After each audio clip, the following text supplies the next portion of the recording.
Apakah benar Tuhan ada karena kita memikirkan Tuhan itu ada?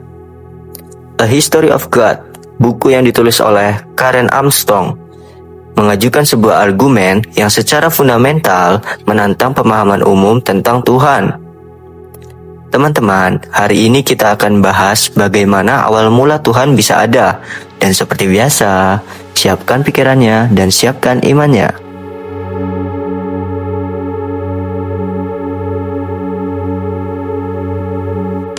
Karen Armstrong dalam tesis utamanya mengatakan bahwa ide manusia tentang Tuhan bukanlah sebuah kebenaran yang statis, objektif, atau diwahyukan secara ilahi, melainkan sebuah konsep yang dinamis dan terus berevolusi. Tuhan adalah sebuah produk dari imajinasi kreatif. Konsepnya mirip seperti yang kemarin kita bahas di Homo sapiens dan Homo deus, yakni realitas intersubjektif. Dalam pandangan Armstrong, Tuhan adalah sebuah karya seni yang diciptakan manusia, sebuah perangkat psikologis dan spiritual yang dirancang untuk membantu kita menemukan makna dan nilai di tengah kehidupan yang penuh penderitaan. Kerangka argumen ini dibentuk oleh perjalanan pribadi Armstrong sendiri. Pengalamannya sebagai seorang biarawati Katolik Roma memperkenalkannya pada Tuhan yang terasa sebagai sosok samar yang didefinisikan dalam abstraksi-abstraksi intelektual. Pergulatan pribadinya dengan konsep Tuhan yang jauh pada akhirnya tidak dapat dijangkau, membawanya pada keputusan untuk meninggalkan biara. Penemuan inilah yang menjadi paradoks fundamental dalam bukunya. Bahkan, para monoteis yang sangat dihormati akan memberitahunya dengan tenang dan tegas bahwa Tuhan tidak benar-benar ada. Namun, Dia adalah realitas terpenting di dunia. Ini menggeser pertanyaan dari keberadaan Tuhan ke fungsinya dalam pengalaman manusia. Masa kecilnya dipenuhi dengan keyakinan dogmatis. Ia percaya pada keberadaan Tuhan, surga, dan neraka, tetapi kosong dari iman yang memberikan rasa aman atau makna. Perbedaan ini menjadi kunci untuk memahami seluruh argumennya tentang tujuan sejati dari agama. Karena ide tentang Tuhan adalah sebuah konstruksi manusia, maka ia pasti memiliki sejarah. Armstrong menegaskan bahwa pernyataan "saya percaya pada Tuhan" tidak memiliki makna objektif tanpa konteks waktu dan komunitas tertentu. Setiap generasi, menurutnya, harus menciptakan citra Tuhan yang berhasil bagi mereka. Ketika sebuah konsepsi tentang Tuhan tidak lagi efektif atau relevan, ia akan secara diam-diam ditinggalkan dan digantikan oleh teologi yang baru.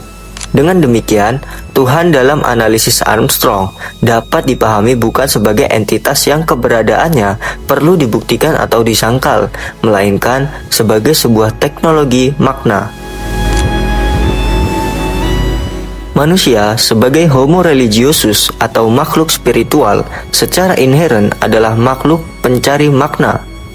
Agama, seperti halnya seni, adalah upaya untuk menemukan makna dan nilai dalam hidup, terlepas dari penderitaan yang tak terhindarkan. Oleh karena itu, konsep Tuhan bukanlah klaim metafisik utama, melainkan sebuah alat praktis. Keberadaannya tidak terletak pada faktualitas ilmiahnya, tetapi pada keefektifannya untuk meningkatkan kualitas hidup. Perspektif ini secara radikal mengubah perdebatan dari pertanyaan apakah Tuhan itu ada menjadi bagaimana ide tentang Tuhan berfungsi dalam bersejarah manusia dan bagaimana ia dapat berfungsi lebih baik di masa depan.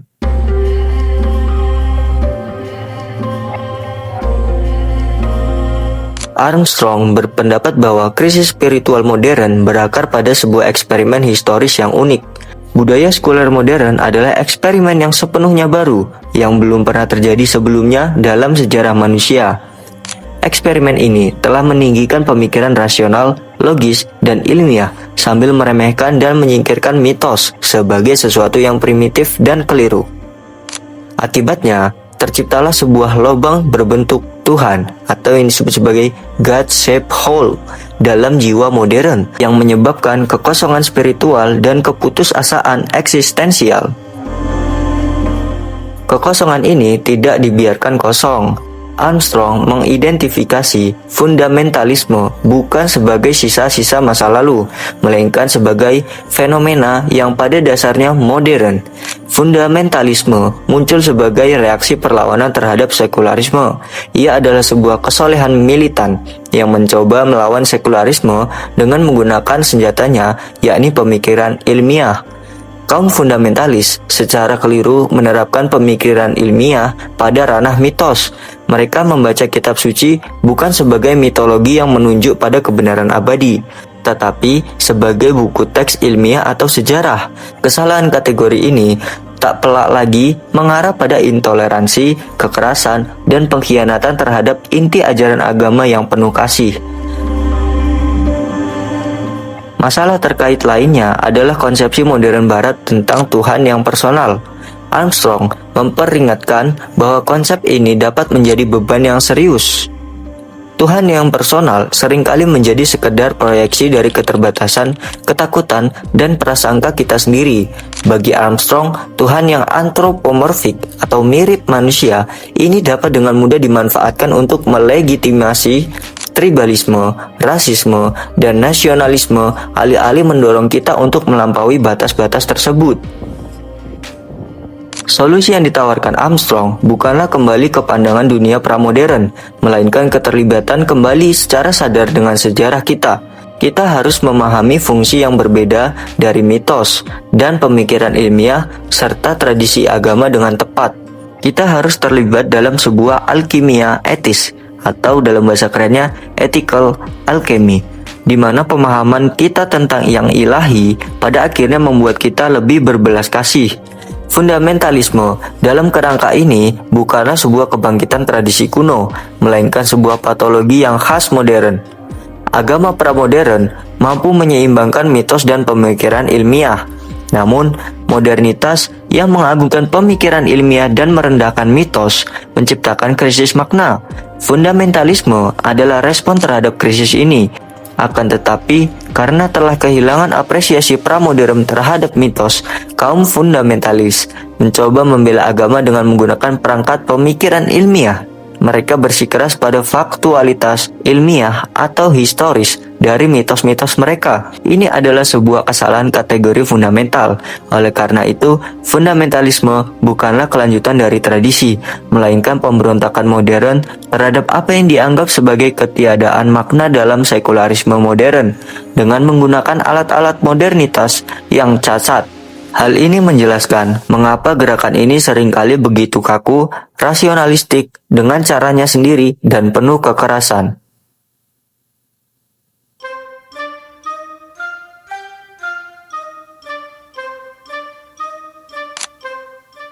Kisah Tuhan tidak dimulai dalam ruang hampa, melainkan di dunia yang penuh sesak dengan dewa-dewa. Armstrong memulai narasinya dengan menjelajahi pandangan dunia Mesopotamia, seperti yang digambarkan dalam mitos penciptaan Enuma Elis. Dalam mitos ini, dewa-dewa melambangkan kekuatan alam dan masyarakat dipandang sebagai benteng pertahanan yang rapuh terhadap kekacauan. Konsepsi awal tentang ilahi sering kali mencakup dewa langit atau dewa tertinggi yang jauh dan abstrak. Karena sifatnya yang terlalu abstrak, dewa-dewa ini seringkali digantikan oleh dewa-dewa yang lebih dekat, imanen, dan mudah dihubungkan dengan kehidupan sehari-hari. Di tengah landscape politeistik ini, bangsa Israel muncul sebagai kelompok yang unik. Armstrong menjelaskan bahwa Tuhan mereka pada awalnya kemungkinan besar merupakan perpaduan dari dewa-dewa yang berbeda, termasuk Elohim, sang dewa tertinggi, dan Yahweh, dewa pelindung suku. Pada mulanya, Yahweh adalah dewa perang yang ganas, parsial, dan sangat mirip manusia. Ia adalah salah satu dewa di antara banyak dewa lainnya yang membuat perjanjian dengan bangsa Israel. Aku akan menjadi Tuhanmu jika kamu mau menjadi umatku. Ini belum bisa disebut sebagai monoteisme, melainkan henoteisme. Henoteisme yang berarti pemujaan terhadap satu dewa sambil tetap mengakui keberadaan dewa-dewa lainnya.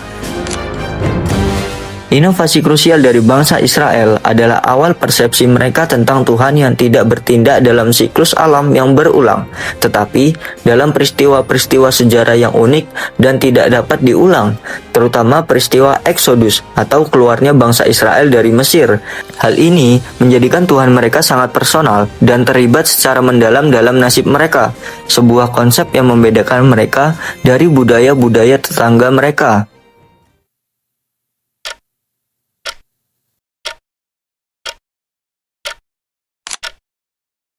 Armstrong menempatkan para nabi Israel dalam konteks zaman poros atau axial age, sebuah periode sekitar 800-200 sebelum Masehi yang ditandai oleh transformasi spiritual mendalam di seluruh dunia, dari Tiongkok hingga Yunani.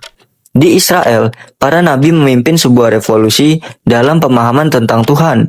Sebagai studi kasus utama, Armstrong menyoroti penglihatan Nabi Yesaya di Bait Suci Yerusalem sekitar tahun 742 sebelum Masehi.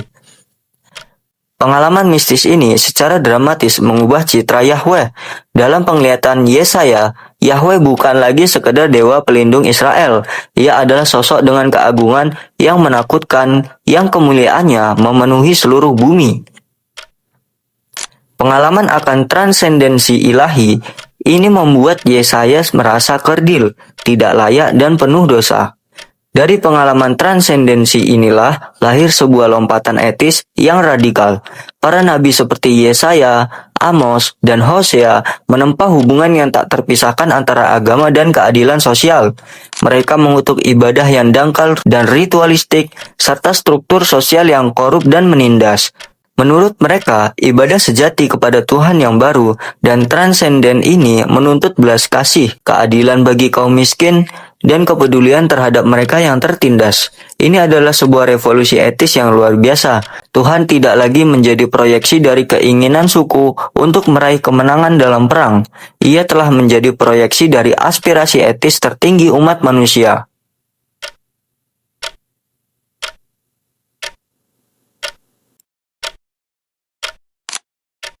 Untuk memahami evolusi berikutnya, Armstrong memperkenalkan perangkat konseptual kuncinya, perbedaan antara mitos dan pemikiran ilmiah. Mitos adalah ranah makna, kebenaran abadi, dan pertanyaan mengapa tentang eksistensi. Mitos tidak berkaitan dengan fakta sejarah, melainkan dengan menempatkan hidup kita dalam konteks yang lebih besar dan bermakna. Ia dipahami melalui ritual, simbol, dan imajinasi. Sementara pemikiran ilmiah adalah ranah akal, logika, dan ilmu pengetahuan. Ini adalah pertanyaan bagaimana tentang dunia. Pemikiran ilmiah bersifat pragmatis, berorientasi ke depan, dan harus sesuai dengan fakta-fakta eksternal. Perjumpaan dengan filsafat Yunani memaksa terjadinya evolusi baru dalam ide tentang Tuhan.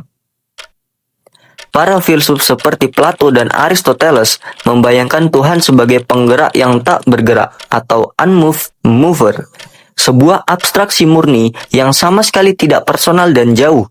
Konsep ini menciptakan ketegangan yang tajam dengan Tuhan dalam Alkitab yang bersifat personal dan sering campur tangan dalam urusan manusia.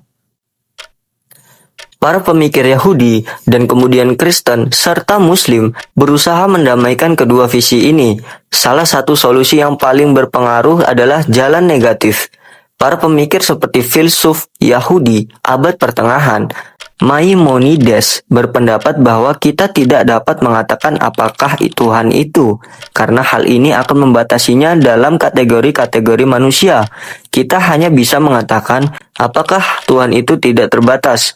Ini adalah teologi apofatik. Teologi apofatik yang berarti sebuah upaya untuk melucuti Tuhan dari semua atribut positif yang menyerupai manusia demi menjaga transendensinya yang mutlak. Dengan mengatakan bahwa Tuhan itu tidak terbatas, tidak berubah, dan tidak jahat, mereka berharap dapat menunjuk pada sebuah realitas yang melampaui pemahaman manusia.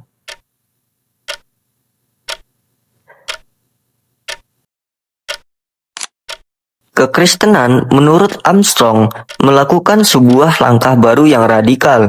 Agama ini menggabungkan Tuhan filosofis yang transenden dengan Tuhan sejarah yang personal dalam doktrin Tritunggal. Dalam pribadi Yesus, pemikiran ilmiah yang tak terjangkau diyakini telah menjadi daging. Ini menciptakan serangkaian perdebatan teologis yang kompleks dan paradoks, di mana gereja berusaha mempertahankan keseimbangan yang rumit antara yang ilahi dan yang manusiawi, antara yang satu dan yang tiga. Islam yang muncul beberapa abad kemudian dapat dilihat sebagai penegasan kembali monoteisme yang radikal dan tanpa kompromi yang dikenal sebagai tauhid. Bagi umat Islam, doktrin Kristen tentang Tritunggal dan inkarnasi telah mengkompromikan keesaan mutlak Tuhan. Al-Quran yang secara harfiah berarti bacaan dianggap sebagai firman Tuhan yang langsung dan tidak diciptakan, sebuah penampakan ilahi dalam bentuk bahasa. Armstrong berupaya keras untuk memperbaiki kesalahpahaman Barat tentang Islam. Ia menunjukkan bahwa Al-Quran mengajarkan toleransi dan bahwa para pemikir Islam awal seperti kaum Mu'tazilah berusaha menyelaraskan iman dan akal melalui disiplin kalam atau teologi rasional dengan argumen bahwa keduanya tidak bertentangan.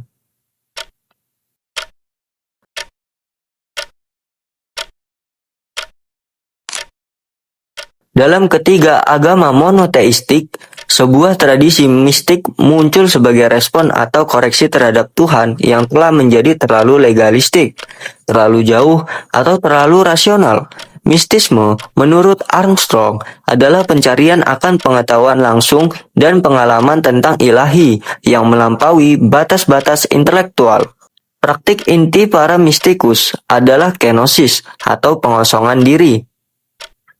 Armstrong menjelaskan bahwa dalam mengosongkan diri dari ego, hasrat, dan prasangka, seorang mistikus menciptakan ruang di dalam dirinya agar yang ilahi dapat masuk. Ini adalah sebuah pendakian ke dalam atau climb inward, sebuah pengakuan bahwa kita menjadi diri kita yang paling sejati justru ketika kita melepaskan diri kita. Armstrong memberikan 3 contoh yang kuat untuk menggambarkan gerakan mistis ini. Contoh yang pertama ialah Sufisme Islam. Ia menceritakan krisis spiritual filsuf besar bernama Al-Ghazali. Setelah mencapai puncak karir akademisnya, Al-Ghazali menyadari bahwa filsafat tidak dapat memberinya kepastian tentang Tuhan. Ia meninggalkan jabatannya yang prestisius dan menempuh jalan sufisme untuk menemukan pengalaman ilahi yang langsung dan intuitif. Contoh yang kedua, ada Kabalah Yahudi. Armstrong menarasikan kisah para mistikus di kota Safed pada abad ke-16, terutama sekolah Ishak Luria, sebagai respon terhadap trauma pengusiran orang Yahudi dari Spanyol. Mereka mengembangkan mitologi yang kompleks. Dalam mitologi ini, penciptaan alam semesta itu sendiri melibatkan tindakan kenosis ilahi yang disebut sebagai Tzimtzum atau penarikan diri Tuhan. Akibatnya, percikan-percikan ilahi tersebar di seluruh ciptaan. Tugas manusia adalah melakukan tikkun olam atau memperbaiki dunia dengan mengumpulkan kembali percikan-percikan ilahi yang tersebar itu untuk menyembuhkan dunia. Jadi contoh yang ketiga, ada mistisme Kristen. Para pemikir seperti Gregorius dari Nyssa dan Julian dari Norwich mengembangkan teologi kenotik mereka sendiri. Mereka sering menggunakan citra feminim atau keibuan untuk Tuhan, guna mengungkapkan hubungan yang lebih intim dan mengasuh dengan yang ilahi.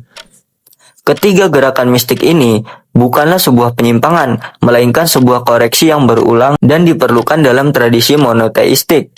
Seiring setiap agama mengembangkan pemikiran ilmiahnya, muncul resiko bahwa yang ilahi menjadi sistem yang kaku, eksternal, dan menindas. Hal ini menyebabkan kekeringan dan keterasingan spiritual.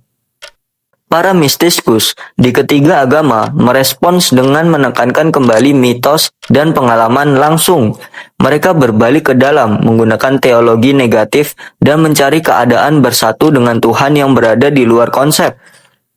Ini menunjukkan adanya dorongan spiritual manusia yang sama yang berulang kali menerobos struktur dogmatis yang dibangun di sekitarnya. Ini adalah respons kekebalan agama itu sendiri terhadap sklerosis teologis.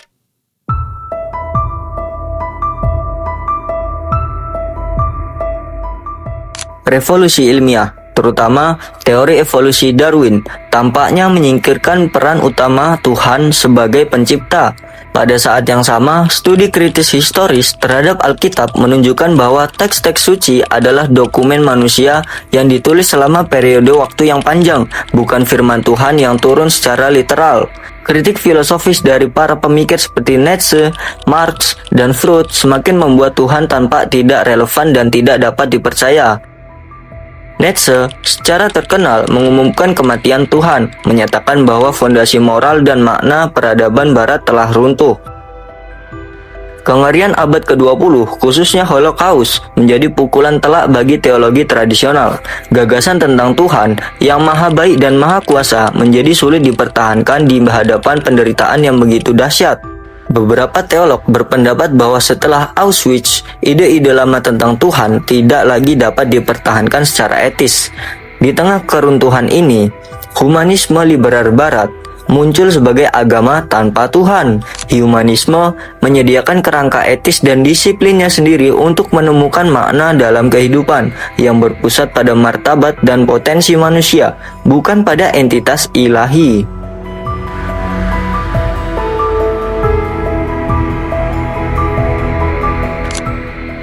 Dari perjalanan 4000 tahun ini, Armstrong menyaring sebuah pelajaran praktis yang menjadi inti dari pesannya.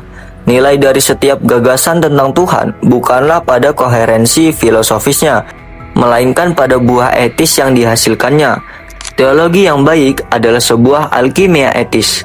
Alkimia etis yang berarti mampu mengubah diri seseorang menjadi lebih baik. Standar utama untuk mengukur teologi adalah belas kasih. Armstrong menegaskan jika pemahaman kita tentang yang ilahi membuat kita lebih baik, lebih berempati, dan mendorong kita untuk bertindak dengan kebaikan yang nyata, maka itu adalah teologi yang baik. Sebaliknya, jika gagasan kita tentang Tuhan membuat kita kejam, merasa paling benar, suka berperang, atau penuh kebencian, maka itu adalah teologi yang buruk, tidak peduli seberapa ortodoks atau sesuai doktrinnya. Ini berarti kita harus bergerak melampaui Tuhan personal yang hanya merupakan proyeksi dari ego dan tribalisme kita. Agama yang sejati seharusnya menantang prasangka kita, bukan mendukungnya. Armstrong mengutip sebuah gagasan radikal dari tradisi ini. Satu-satunya cara untuk menunjukkan rasa hormat sejati kepada Tuhan yang transenden adalah dengan bertindak secara moral sambil mengabaikan keberadaan Tuhan. Artinya, tindakan belas kasih kita harus dimotivasi oleh kepedulian terhadap sesama, bukan karena harapan akan pahala atau ketakutan akan neraka.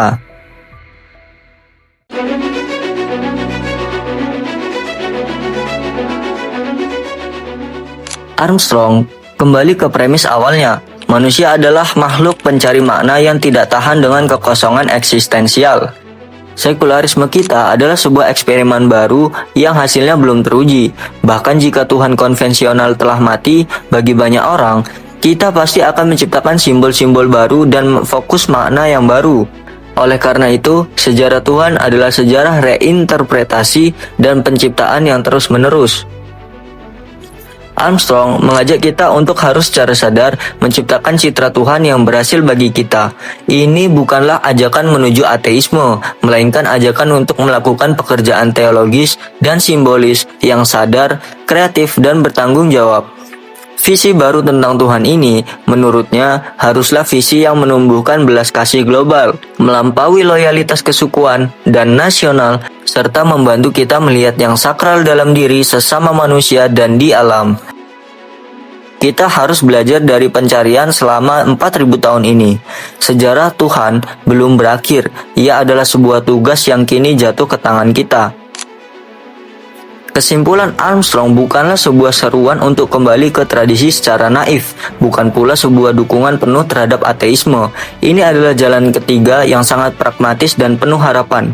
Buku ini menunjukkan bahwa ide tentang Tuhan telah bertahan selama ribuan tahun justru karena fleksibilitas dan kemampuannya beradaptasi. Ide ini berhasil bukan karena terbukti benar secara faktual, tetapi karena ia telah berfungsi untuk memberikan makna. Kematian Tuhan hanyalah momen terbaru di mana sebuah konsepsi lama tentang Tuhan tidak lagi berfungsi bagi banyak orang. Sejarah menunjukkan bahwa pada saat-saat seperti itu, umat manusia tidak meninggalkan pencarian makna, tetapi menciptakan konsepsi baru. Oleh karena itu, momen kita saat ini bukanlah sebuah akhir, melainkan sebuah peluang kreatif yang mendalam. Ajakan untuk menciptakan Tuhan bukanlah sebuah penistaan, tetapi justru merupakan tindakan paling tradisional dari semua, yaitu berpartisipasi dalam proses sejarah yang didokumentasikan oleh buku ini.